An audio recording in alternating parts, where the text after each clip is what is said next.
One mind, one world, people, for us all.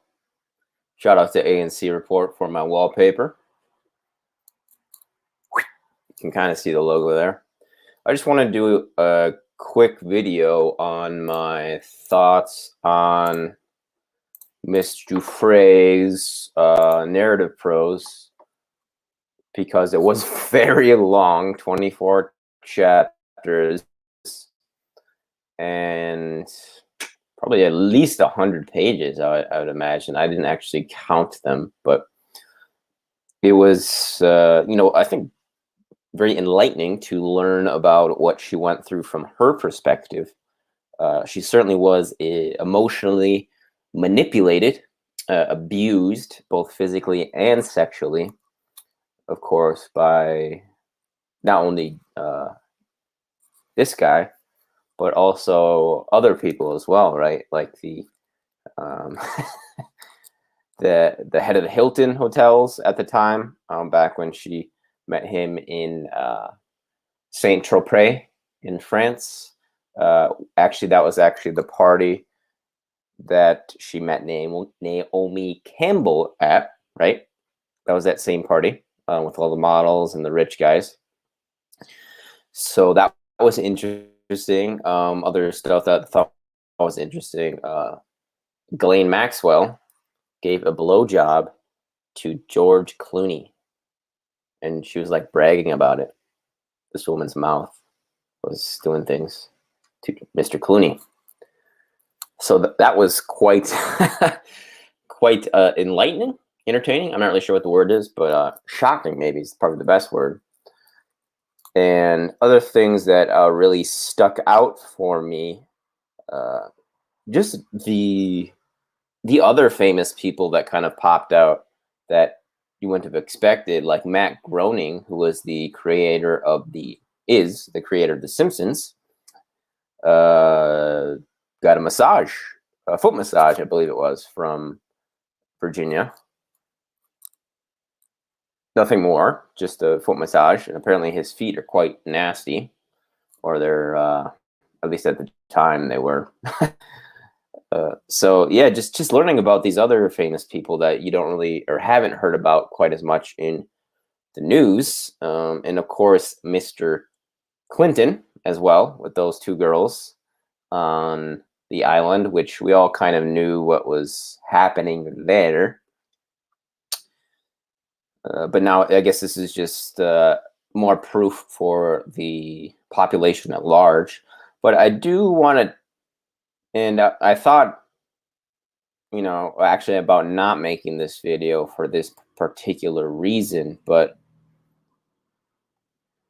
like I said, she was abused and manipulated, but she described her ordeal as slavery, which I personally take issue with. I mean, if you're damn cars, I don't think that what she went through could be defined as slavery. I think it was sex trafficking, certainly, but to call it slavery when she was getting paid hundreds and thousands of dollars, not only in cash but in jewelry, trips around the world, etc.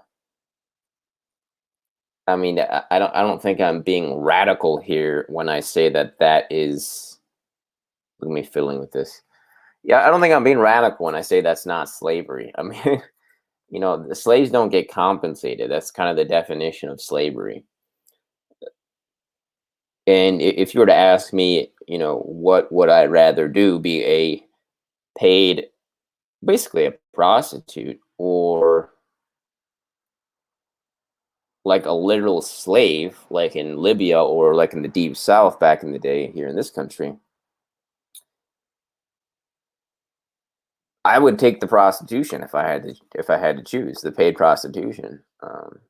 Now, of course, I'm unfortunately not in that situation, but I don't know. I think it's human nature to see things as if you're not with me, you're against me in certain situations, especially ones where children are being taken advantage of. But I mean, I said this before, and I took down the video because of the response I got, particularly from one woman who I'm not going to name, but who has been an avid subscriber of mine, but not a Patreon, not anybody who's donated. So, you know, I do appreciate her subscribing and paying attention. I don't know if she still is. She sent me a message the other day. I think it was yesterday, or it might have been earlier today too. Which, you know, it's great. I really enjoy people putting me onto other channels and supporting me. But and I think, you know, I did speak prematurely because I didn't read her narrative in her own words before you know, I judged her, and I think I did judge her.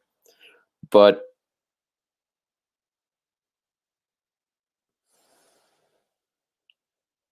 I mean, at some point, people have to take responsibility for their actions. And again, to call that slavery, you know, when there literally are children who are kidnapped in Africa, boys kidnapped and turned into child soldiers, girls kidnapped and literally turned into sex slaves, you know, like locked up with in chains. That is slavery. Getting flown around the world, getting paid hundreds and thousands of dollars and compensated with jewelry and trips and food and you know, massage training. That's not slavery. Okay. Now, I'm not trying to downplay what she went through, because I do think it was certainly manipulative, and I would say definitely abusive at times as well. But if you're telling me someone pointed a gun at her head and she couldn't think of a way to get out of that situation, like, why didn't she just go home? You know, and look, I know she was being manipulated, but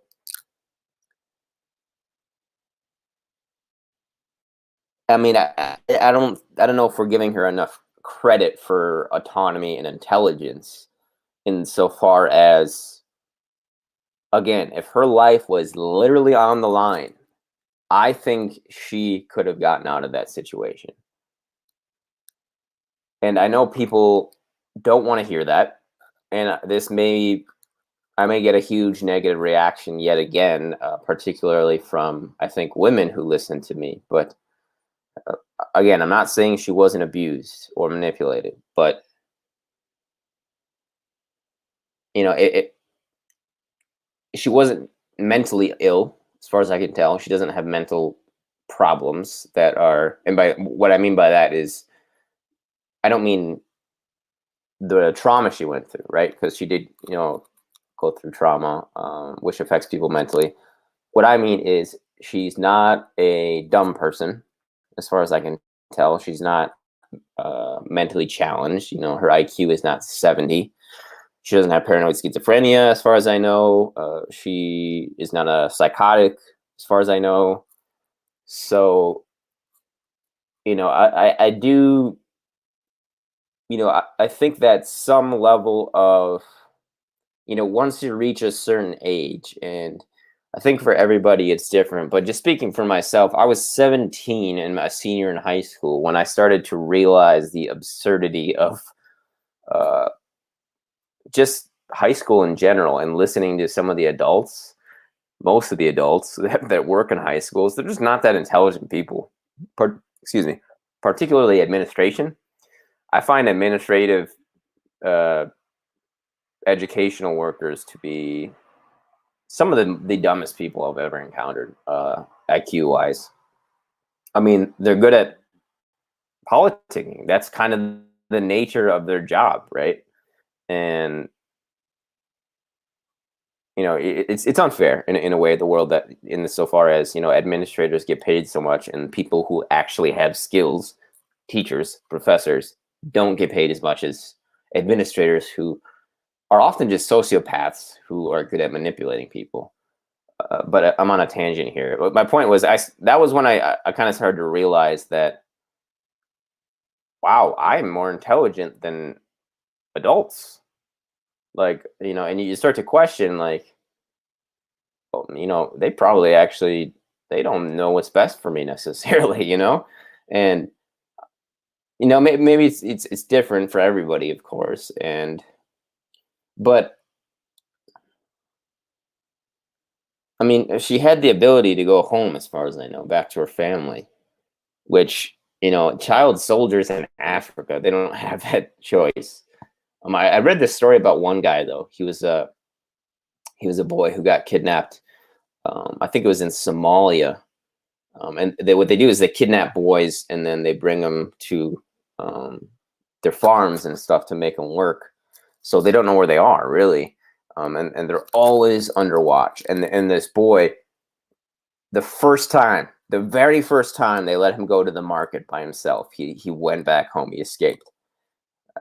The very first time, before that, I think he was 13.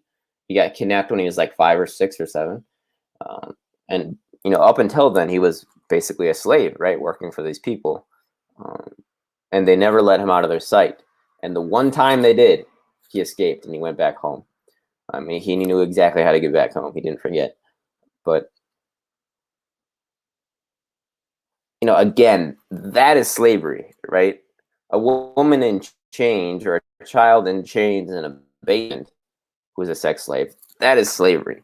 Getting paid hundreds and thousands of dollars, again, and I'm just repeating myself at this point, that's not slavery. So I don't want to downplay her abuse that she did go through, but I do think that, and maybe I'm a bit of a contrarian, and I like to go against the grain sometimes, but, there's nuance to everything, right? And I'm not saying that I'm defending, for you light switch, low IQ, simple Simons who may be listening, I'm not defending these people behind me, okay? I'm not defending them. What I'm saying is, I think I said what I wanted to say, but it was very interesting learning about, like I said, those instances of famous and powerful people, not just men but women too, like Naomi Campbell, who, were part of this ring. And another thing too is at the end, you can very, very clearly tell she was jealous of Nadia, right? Which, and by this point, I think she's 18, which, if you didn't know, is an adult in the entire world legally. And again, I understand there's such a thing as Stockholm syndrome, but that kind of applies to situations where you literally are under life and death control, right? And it wasn't until that she was being asked to produce a baby for these people that she wanted to get out, right? Because it's one thing to have sex, but it's another thing to produce a human being for someone else, which I don't think anybody can deny that. So I am in support of her fight against. Let me see if I can get it right. This one, who is still in the midst of the battle, right? Of course, I'm not supporting her, but I just wanted to provide that nuance because nobody else is, as far as I can tell. And it may make me unpopular, but that's what I believe the truth to be. So thanks for tuning in. If you want to see my videos about Mr. Epstein and Ms. Maxwell, the Epstein files, as well as Virginia's documents, I will link the playlist in the description box. I have, I guess, hours of video now of the Epstein case. So if you want to check that out, please do. If you want to support me in a big way, you can become a Patreon for as little as $1 a month, or you can just make a simple one-time donation. I'm on Brand YouTube as well. They're big supporters there. And I just found out that I have to request permission to live stream. So I did do that, and I'm waiting to hear back. So I think that'll be cool if that happens. Hopefully they give me the green light. If that does happen, I am going to ask anybody and everybody to check out that next live stream, whenever it will be. It'll likely be a reading of continuation of my dictation of the Ghislaine Maxwell documents. I will keep you updated on that on my social media, as well as the community page on my YouTube channel. Cheers. All the best from the Midwest. Let me know what you think of my thoughts here. And what surprised you guys the most about her story? For me, I think one of the, like I said, one of the biggest what WTF moments was Ghislaine giving a BJ to George Clooney. I thought that was kind of funny. So let me know. Well, what surprised you the most about her story, her narrative?